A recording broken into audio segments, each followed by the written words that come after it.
But what you learn as a leader, if you aspire to be a leader as opposed to a manager or a boss, is you really have to be able to invest in people. You have to understand what's important to them, what worries them, how you can help them, what are their aspirations in terms of their own career. And if you're able to make that personal commitment, that in turn helps you unlock their potential. That was Bill Heath, Vice President of Medicine's Innovation Hub for Eli Lilly and Company, talking about how he and his team are driving change in both the Lilly research community as well as the greater Indianapolis and Indiana community. And this is IBJ's The Freedom Forum with Angela B. Freeman.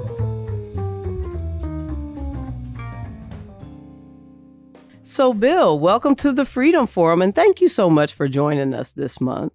Will you begin by telling our listeners a bit about you, your educational and professional background, and any other factors that have led to you becoming what I consider a hardcore chemist, a chemistry leader, and now the Vice President of Lilly's Medicine's Innovation Hub?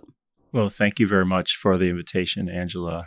You know, I've always been interested in science since I was very young. I think I told my parents when I was 6 years old I wanted to be a scientist when I grew up. Not quite sure I knew what a scientist really did at that point in time, but it was at a time when science was very dominant in the country and seemed like a pretty interesting idea to be able to be someone who could actually sort of understand how the world worked and try to help move things forward. And so, you know, I was always interested in biology, but I fell in love with chemistry when I was a junior in high school. I had a chemistry class and it's like the world just opened up. And so that began my sort of journey of both biology and chemistry. And so I actually sort of have moved across both throughout both my academic career and then ultimately my professional career as well. So when I joined Lilly, I actually had a fairly unusual background in that I had started as a chemist, became a biochemist, and then a cell biologist. And so I tease my young employees that I was practicing chemical biology before it was actually a discipline, if you will. And of course, they just roll their eyes.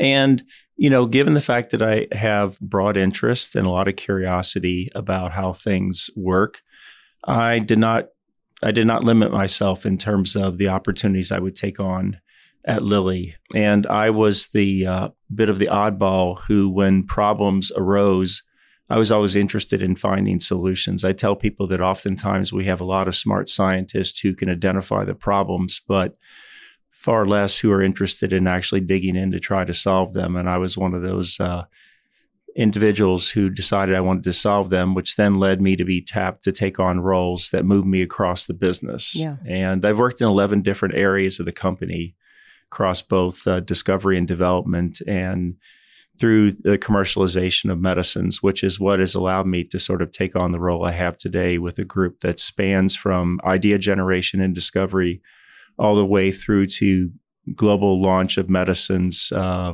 across all therapeutic areas. That's really fascinating. So I didn't appreciate that you were once a biologist because, of course, you know, that's kind of my background. And I give so much solace and consideration to the chemist, which to me is just so challenging. So the ability to kind of cross both is really interesting. So I recently learned from you or about you that you're a Kentucky native, which I didn't appreciate. I am as well. And so when I originally joined Lilly in the biology department, I remember you being, you know, a fairly esteemed leader even at that point in the chemistry organization, although we never really worked together because, again, I was in that biology side and you at that point had made it to what I recall being in the chemistry leadership chain. How has your background, being from Kentucky, semi-Southern background and upbringing affected not just your career, but your growth and career trajectory, your ability to be able to move across disciplines and still find what joy you found in that original scientific chemistry class? Yeah, so I spent the first 18 years of my life. I grew up in Louisville, Kentucky, and always decided, or I always knew that I wasn't going to stay there likely forever. Some things that kind of influenced me were getting very strong motivation from my parents understanding that the world was changing rapidly and having skills and being able to utilize those skills would be really important. And also seeing people sort of take an easier path, if you will. So foregoing science or engineering. And I decided, and maybe this is just part of my stubbornness streak, is that I was going to take on the hardest road possible, which meant to me I would not only go to undergraduate, but also go to graduate school as well. Now, my father, when I first told him I wanted to be a scientist, thought I was going to become a doctor, and I really didn't have any interest in becoming a doctor. I have that same story, yes. Yeah. But I did the next best thing, which was to actually understand how I could take science, particularly chemistry, and utilize it in the pursuit of advancing human health, which is what ultimately led me to the pharmaceutical industry. First generation student, first student to actually graduate from college on either side of the family, little bit ahead of my times, if you will. I'm glad to see that my brother's children have all done very well. My children are moving forward as well. And so maybe I started a trend. I don't know. Yeah, that's fascinating. Man, we have so much in common, both Kentucky natives, both first generation graduates. Absolutely did the biology and chemistry thing. I too double majored in biology and chemistry. I didn't know we had that much in common. That's really interesting. So you indicated that your father I had that same experience of being good in math and science and people just assuming that meant you were going to be a doctor. And so maybe that's a Kentucky thing too, that when you and I were growing up, there weren't so many opportunities readily exposed or readily exposable to students to know what other options were in science besides the medical field. I think if you had grown up in a city like Boston or perhaps San Francisco or Chicago, where there clearly were organizations that were very heavily scientifically inclined, or you had family members who were either engineers. I've met individuals who are like third generation engineers. Absolutely. And so that probably paints a very different picture. But the idea of somebody becoming a hardcore scientist was very unusual. Now, I think I didn't meet so much as absolute resistance as I did people just being a little bit perplexed as to why I would want to do that. And then, of course, they were always trying to jump to the obvious. Well, you want to go into the oil and gas industry or the paint companies. And I'm like, good Lord, not for me. Right. I wanted to do something that I thought was a little bit more challenging. Not that those aren't good disciplines to be in and worthwhile work, but I was really interested in thinking about how I could move life sciences forward. So I recall clear recollections at my time at Lilly, watching and sometimes struggling through peers or leadership who were heavy core scientists, scientific leadership, then becoming managers and organizational leaders. And unquestionably, at this point, we appreciate that the skills to be a technical leader or a technical person, practitioner, are not necessarily the same skills it takes to be a great people person or people developer or organizational leader. So what attributes and or characteristics do you possess that you believe have enabled you to kind of successfully make that transition from being, hardcore in the science and the technical field, and then more transitioning to where you are now with being more of a people developer, a recruiter, and identifier of talent and potential talent, not just what a person's doing today, but what they may be able to do in 10, 20 years? Yeah, no, that's an interesting question. I think that many scientists are trained and are excellent technically, but oftentimes that's done in the context of fairly isolated situations. I'll have to admit, early in my leadership journey, I was probably a lot stronger on the IQ side than the EQ side, for sure. But what you learn as a leader, if you aspire to be a leader as opposed to a manager or a boss, is you really have to be able to invest in people. You have to understand what's important to them, what worries them, how you can help them, what are their aspirations in terms of their own career. And if you're able to make that personal commitment, that in turn helps you unlock their potential. And what I started to see over time was the fact that as I could sort of like open doors for people or even show them where the door was, that really energized them and also made the team stronger. I mean, the reality is that technical leaders like at Lilly have three responsibilities. One is around technical excellence, but you're going to have a lot of other very smart individuals working with you. Hopefully some of them are even smarter, and so they can make most of the decisions. You're going to have to be the decision maker, but once again, smart leaders let their team make the majority of the decisions and only weigh in when they have to. But the one role that you have that is uniquely yours, though it's not solely yours, is setting the tone around the culture, setting the tone around how we're bringing in talent, how we're developing that talent and retaining that talent. And the goal is to build very strong teams, which also then leads us into having very different backgrounds, very different ways of thinking. And once you turn those powerful teams loose, they will literally make the impossible possible. Absolutely. That's very powerful. Tell me about that transition and, you know, how you've been able to make that transition. You spoke to it just now, but really from that technical leader to learning and developing what seems to me and sounds like to me is empathy for people and really wanting to see your team do well in their, not just their current role, but also in their career trajectory, their lifetime goals, their professional and personal goals. How do you begin to make that transition where you're not just focused on the current bottom line, the current task at hand, the current corporate goals, and also really making that investment into people? Yeah, that's kind of a complex set of questions in some ways, but I'll try to be brief. Part of it is understanding that, particularly as a leader, there is a way to synergize what I would call shorter-term business goals with the long-term strategic goals.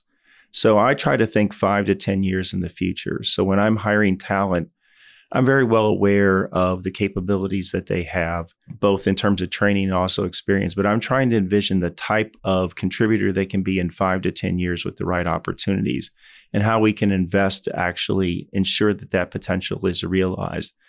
Now, in some respects, early in my career, it was funny. I remember this is probably about 4 years into the company, the team did one of these psychological profiles. Sure. And I scored very high on empathy, which nobody else in the team did, which led everybody to sort of give me a hard time. But I didn't actually know how to unlock that. I was still too wired into the hardcore science, driving the science, all about the science and not about the people. And so the hard journey was basically making a lot of mistakes, trying to learn from those mistakes, and understanding that investing in people is ultimately the game here.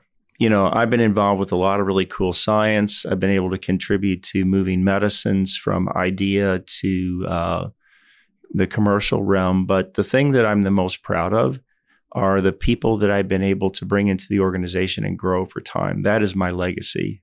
That's really fascinating and it's so powerful because I don't know that all leaders think about that. And this is why we have so many business leaders on, so we can share that kind of wisdom that does typically just come over time and experience. So thank you for that. Let's talk about the fact that you are a majority male, right? You've had the benefit of that experience. Yet I've been very impressed with your stance on so many real world diversity, equity, and inclusion issues that are affecting us right now. Again, you know, I knew of you at Lilly, but we didn't really know each other. We didn't really interact with each other. And so I've been very impressed to see so many of your positions on so many things that are happening currently. And I want to know from that vantage point as a majority male executive leader of such a huge organization, particularly within Lilly's infrastructure, when in your career did you begin to become aware or sensitive to what I would assert is the lack of diversity, equity, and inclusion in, you know, the scientific and technical fields, just generally, not even in Lilly, just generally, nationally? And what has that personal evolution and that growth been like for you? How have you either educated yourself or sensitized yourself to have the kind of empathy that you talk about? Well, I mean, ultimately, a lot of this goes back to long before my professional career. Growing up, I was very fortunate to have two parents who emphasized the importance of respecting everybody and being willing to be open to differences amongst people. That was reinforced by the school I went to, which was a Catholic school. And, there's a lot of focus on equality and justice, if you will. And so, but, I also grew up at a time in the 60s where it was quite clear that the country was going through a lot of change, but there were a lot of challenges and that people were not being treated equally, and that lack of justice and inequality had roots long back into the history of the country and into the culture. And personally, I just thought that was wrong. And so all of my life, I've always tried to just treat people as who they are, not what they are. And I mean, obviously, you're aware that we're all different. Okay, that's great. I actually think that's the most wonderful thing about humanity is that we're all different from one another, but we can all bring different experiences, perspectives. We all have different challenges as well. And together, we're better. I mean, in truth, it's actually easier to accept, respect, and love than it is to hate. And so I just want to try to make things better for folks. And, talent is everywhere in this world, but opportunities are not. There are a lot of barriers, both obvious and non-obvious. And so I see myself as a leveler to level the playing field and invite everybody to the table. Because if you can unlock that potential, you build stronger teams and you also build stronger communities. Yeah. What you say is so powerful because those are things that I believe and so many people believe that are seemingly very questionable right now. That doesn't just seem to be an understood fact pattern in this current climate. So I appreciate that. And I particularly appreciate that you lead that way because that is what sets culture. Those type of cultures are the type that build loyal employees who are willing to do their best for any organization. And so I also know that some of your colleagues who are some of my dear friends who are Latina scientists who are very passionate and extremely involved in being advocates for the same things I've always been passionate about, diversity and equity and inclusion in STEM fields, because that's where we kind of sit and do our work as scientists and at Lilly generally. And as you sit amongst so many people who clearly have the same value system that you do, but you also have the opportunity to be exposed to many C-suite executives in the state, in the city, who may not have the opportunities to be exposed to so many people who are different than them, may not have grown up with the same value set that you've described. What do you hear from those leaders? What are some of the reservations and some of the challenges that organizations within our state are still facing with regard to implementing global DE&I practices in our business organizations? Well, I think that obviously everybody is on a journey here. I think that at times people allow the perceived complications of what it would take to get to a more equitable society and concerns about how to get there to stymie them, if you will. Mm-hmm. It's easier to say no than to say yes and actually push that yes. I think part of it is a lot of people just haven't had exposure to enough diversity, for lack of a better way of describing it, to really understand just how wonderful those colleagues are. And so what you don't understand, you may not appreciate the importance of pushing on those issues. And then I think a lot of people don't actually understand the real challenges that people face. Right. The reality is as a white male, I have never walked down the street and had racial slurs yelled at me. I have never been in fear for my life because of racial profiling, but I know many people who have, who are people who are not like me. And so it's very easy for me to actually, they're part of my family in my mind. And so my family is hurt, so I feel hurt. Right. That's powerful. That's very powerful, Will. And I thank you for sharing that with us. Again, you just recognize, so many of the differences that you as a non-diverse person just don't have to think about or don't have to deal with.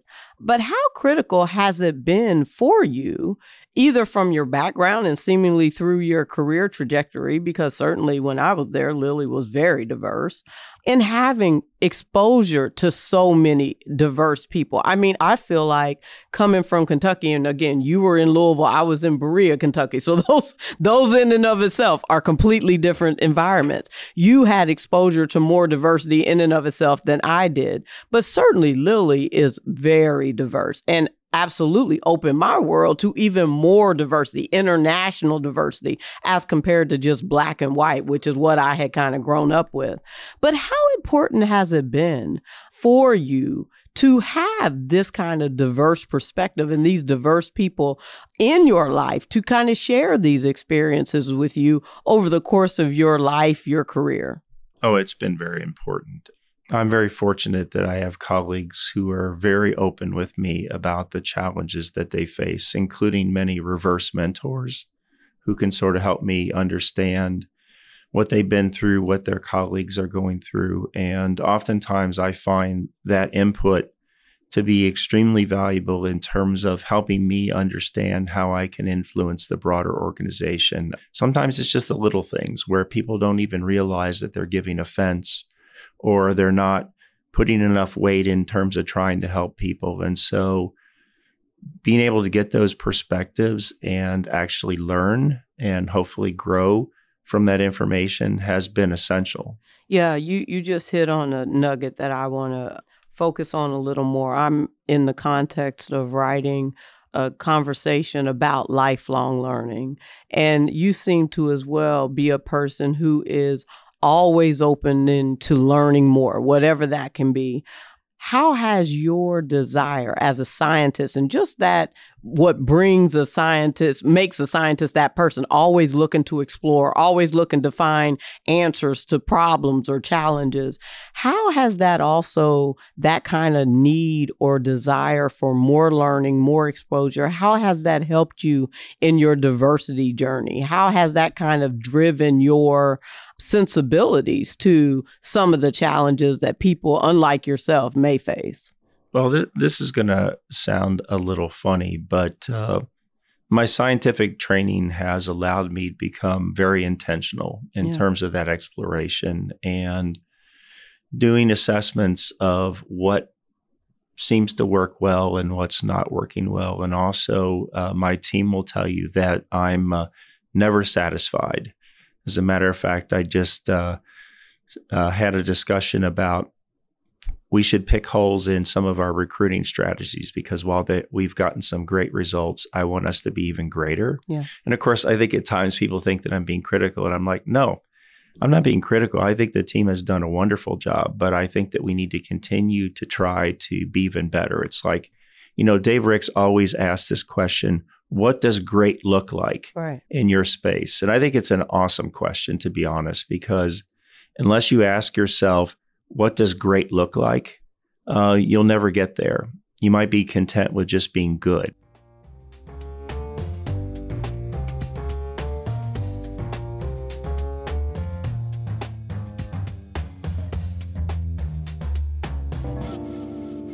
Get caught up on the state's top business news every business day with the Inside Indiana Business Radio On Demand podcast. Available now at InsideIndianaBusiness.com, Apple Podcasts, Spotify, or wherever you get your podcasts. We're back with Bill Heath, Vice President of Medicine's Innovation Hub for Eli Lilly and Company, on this month's episode of the Freedom Forum with Angela B. Freeman. Part of what it sounds like to me you have become comfortable with is being uncomfortable, being in places or around people that genuinely or initially may not be necessarily your comfort zone.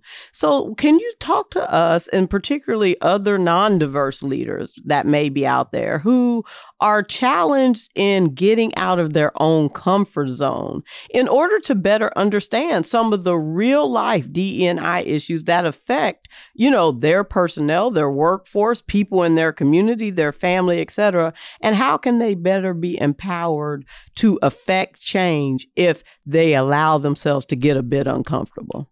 I would say start by putting yourself out there and just start talking to people.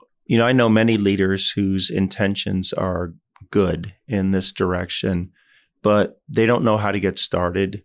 They're afraid of saying the wrong thing. They don't necessarily know how to engage. And, my advice to them is you just have to have conversations with folks and come with good intent. And they will understand that in the early days, perhaps the question you're asking might not be as artful as you or they might like, but they understand that you're seeking to learn. And if people know that you're really sincere in terms of your intentions, going back to the comment about putting yourself in situations that make you uncomfortable, the observation I would make is once you get to know people, regardless of the situation or the background, it becomes very comfortable. It just becomes part of your new norm. But it's okay to acknowledge that perhaps in that transition, you are going to feel somewhat uncomfortable.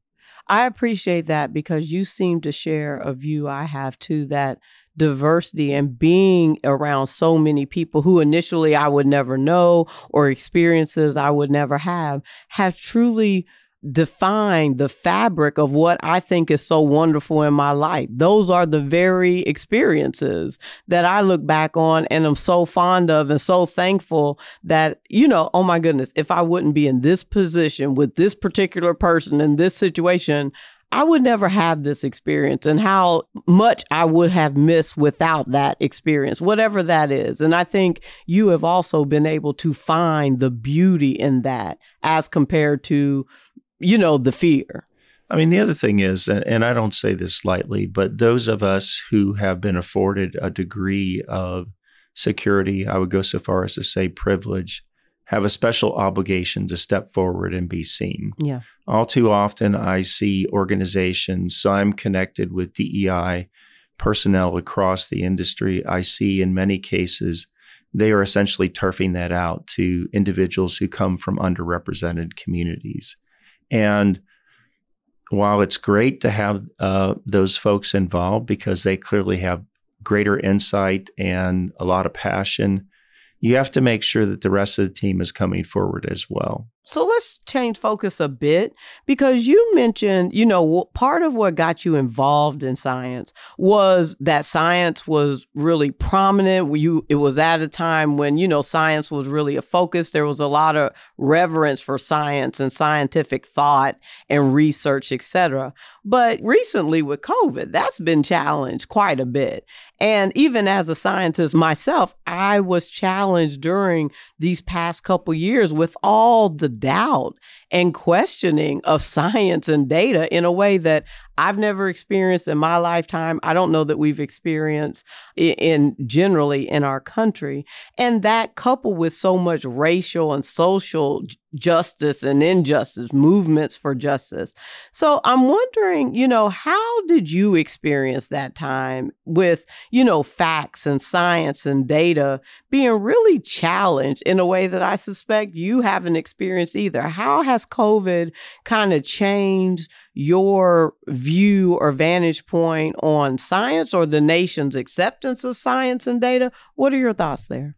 I think it's more about society's acceptance of science and sort of a deep understanding that there is a large segment of the population who doesn't necessarily trust the system and potentially are getting a lot of information via social media or other channels that are distorting the picture for them. It was very disheartening, obviously, to be working like crazy to try to bring solutions to patients and seeing data where, whether it was us or others that was looking like it was going to move in a direction that was going to help people. And then ultimately seeing this outright rejection, if you will, even around fairly common sense approaches like isolation for a period of time to sort of quell the pandemic. That is a strategy that has worked for many centuries. It's an oldie but a goodie. And yet, for whatever reason, people somehow saw some of these things as infringing on other priorities. I mean, the reality is that we had over 1 million people die in this country. And oftentimes that was hitting people who already had underlying health conditions very heavily. And, there are a lot of estimates floating around about how many people could have been saved if folks had actually sort of been a little bit more careful or a little bit more willing to cooperate. It's kind of hard to know because you don't run the control experiment, but it's very unfortunate. But I think it has clearly opened people's eyes about the fact that not everybody sees all this wonderful technology that has been created or will be created as being totally beneficial. Yeah. Yeah. I thought it was very interesting. It was an interesting time, not just for science and data, but also with, as I mentioned previously, the social and racial injustice and all that happened in the wake of the murders of George Floyd, Breonna Taylor, and so many others. What did you experience? Were there any revelations that you found during that time in COVID that you may not have already known, or things you thought you knew that kind of got solidified during that time that, you really learned about even yourself or our society with regard to racial and social injustices and what's necessary for justice to really, occur in this country? Well, if anything, it's just energized me to redouble my efforts and really try to work even harder to try to bring about change. Those events were very tragic, and the fact that they were very public was quite challenging for people to deal with. Perhaps the one thing that I would note is that these are not new issues. The fact that they're now being filmed and put on the internet. Right. But these are situations that have been happening for hundreds of years in this country. And the fact that people seemed shocked and surprised was perhaps the biggest revelation. I mean, it absolutely is. It is you can't deny it anymore, right? It's right in front of your eyes. And that, I think, was shocking, truly, genuinely shocking for a lot of people, including myself. So let's talk about what you're now focusing on in your current role, because when I was at Lilly early on, I remember Lilly having a very established recruitment program for diverse talent at HBCUs. I remember that specifically. And I think over time that may have, piddled out or expired. But it seems to certainly, there is unquestionably a renewed focus on HBCUs, particularly in light of COVID and the pandemic and George Floyd and all that happened during that time. And so your organization is part of one that is also focusing on recruitment, specifically at HBCUs. I talk to Maria all the time, and she's flying all over the country and going to career fairs and job fairs and school fairs trying to recruit diverse talent, which is phenomenal. But tell us about some of the policies, procedures, programs, initiatives, et cetera, that you and your leadership team have created or implemented to focus specifically on increasing the diversity, equity, and inclusion within the technical ranks at Lilly's organization, whether that be recruiting at HBCUs or other institutions that may have been overlooked in the past. Well, obviously, at a corporate level, the company has made commitments to diversifying the workforce. I give Dave Ricks a lot of credit for that. He has clearly sort of set the bar high, and we continue to set it higher, and we are measuring ourselves against those goals. From my team's perspective, and more broadly from an R&D perspective, we are working very hard to ensure that we are bringing in diverse talent, that we are ensuring that when we do interview for jobs, that we are interviewing a diverse slate of candidates. We are working to ensure that the interviewing team is also diverse as well. Believe it or not, those factors do help level the playing field, if you will. And then by just naturally, as we go out and we recruit from campuses, we've been very successful in terms of the amount of diversity that we've been able to attract, even from an internship perspective and also from a direct hire. Now, we do have some specific efforts. We had traditionally had some very strong ties with FAMU and with Howard, but as we were bringing in talent from other schools that we didn't traditionally have strong ties with, I posed the question to 3 individuals. Now, these are 3 individuals, Mariah Brown, Cameron Tillman, and Angela Walker, who were literally 1 to 1.5 years at the company. And only one of them had come from one of our focus schools. And I just asked the question, I said, how do we actually make broader connections with other HBCUs? And they came up with this idea of creating what they called HBCU Day, where we would invite students to Corporate Center. They would present posters, we would give awards, they would get tours, they would get to interact with a lot of professionals. And we just recently did the second one that was much bigger than even the pilot that we had done last year. Incredible talent, incredibly energizing for the students. We've also gotten very heavily involved in a program called SMDP, our Scientific Mentoring of Diverse Professionals, where students are actually paired with an industry mentor. I'm actually one of those mentors. Other senior leaders also serving as mentors as well, where we can give focused guidance to those individuals as they look to transition into industry. That's really fantastic. So I didn't make it to HBCU today. I did get an invitation. I had a conflict, but I'm hoping to be there next year if you have it again, because just that exposure, right, of a diverse student. I know how much of a difference it would have made to me as an undergraduate student, a brand new first generation college student who doesn't know exactly what the opportunities are going to be once you graduate with that biology degree or chemistry degree. So that kind of exposure is absolutely invaluable. So we're getting to the end, but I want to ask you about we've talked about, Lilly's focus on diversity, your group, your organization, you personally, but I want to talk about the community also. Earlier, I guess it was last year, I had Pete Yonkman of Cook Medical on, and he spoke a lot about conscious entrepreneurship, the thought around Cook not only seeking to positively impact DE&I for their employees, but also doing so in a way that has a positive impact on the communities, particularly in Indiana, whether that's Bloomington or up here on the east side of Indianapolis, and how important it was for, senior leaders to get beyond just writing a check or issuing a diversity statement, but truly getting into the community and making inroads with regard to how our corporations can more make ties with our community and have impact in that regard. So I want to ask you a similar question about how are you and your team enabling Lilly to engage in that kind of conscious entrepreneurial practice where, you're certainly diversifying the internal workplace at Lilly, which is definitely important and necessary. But how is that also impacting the greater Indianapolis or Indiana community?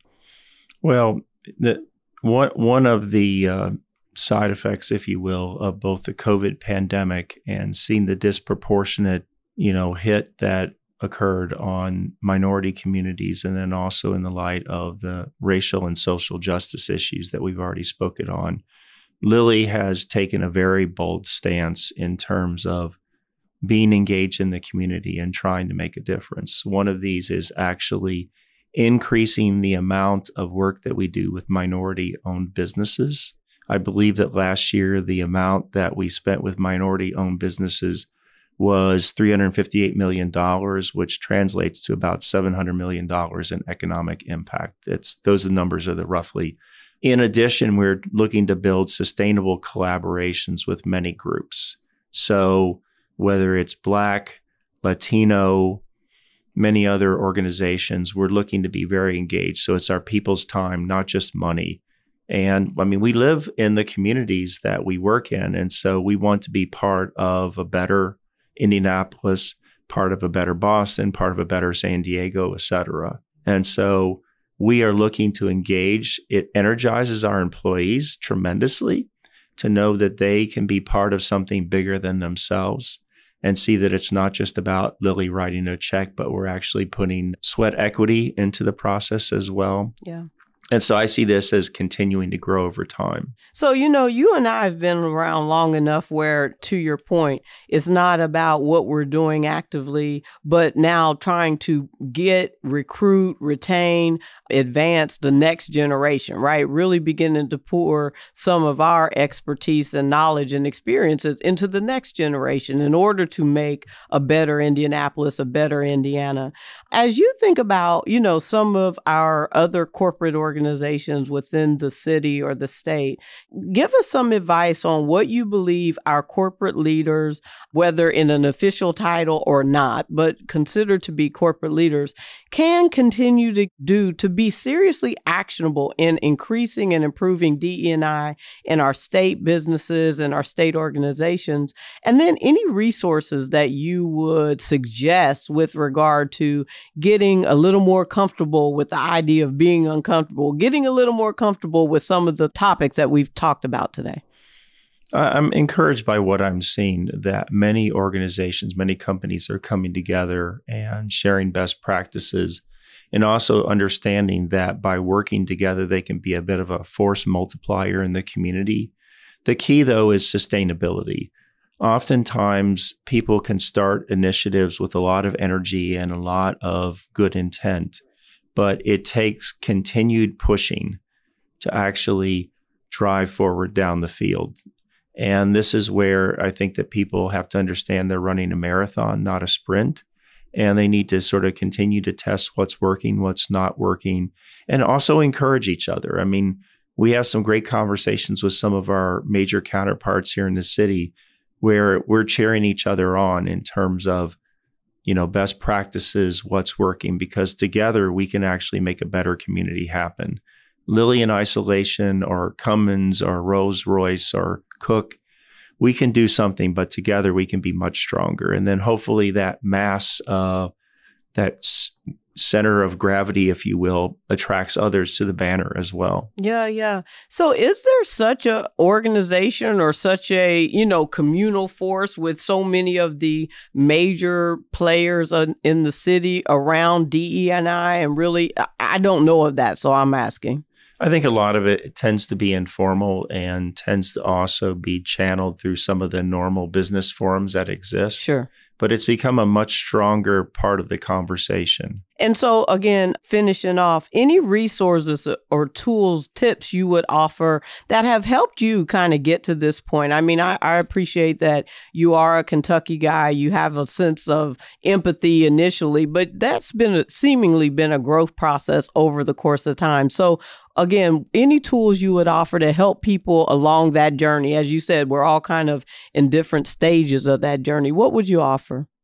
I would suggest to people that they actually talk to the individuals in the organizations that have had success, and also don't just ask for what did you do, but ask why did you do it, what worked, what didn't work. We all tend to learn from others. Yeah. And so it's not a playbook. You also have to understand how you can be able to execute whatever approaches you're taking in the context of your organization, where you're starting from, what you might see as the challenges. But don't be afraid to reach out to others.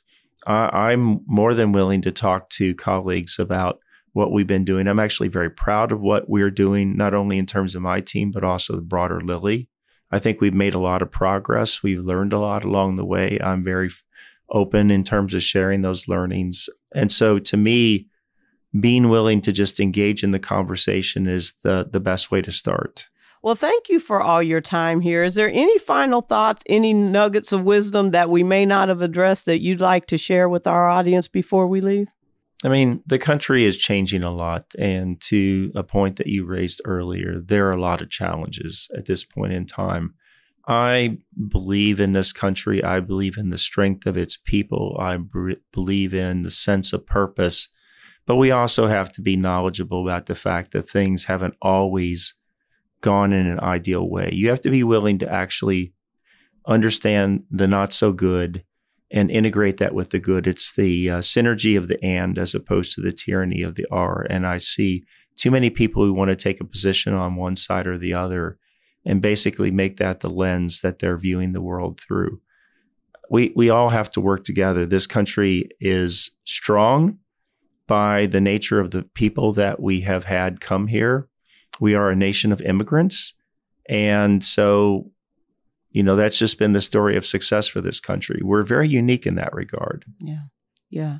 Those are powerful words, and I thank you for sharing them with us. Again, thank you, Bill, for sharing some time with us, giving us some insights that we otherwise wouldn't have and couldn't have gotten, particularly from the vantage point of being a scientist as at Lilly, who is now trying to transition to being a person who's looking for the next level of diverse talent and making sure that everyone gets a fair shot in your organization. Thank you so much for all you're doing, and thanks for being here with us today. Well, thank you so much for having me.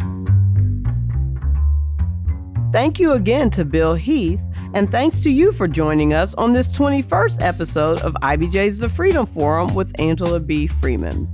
Please come back next month for another conversation about diversity, equity, and inclusion in the Central Indiana business community.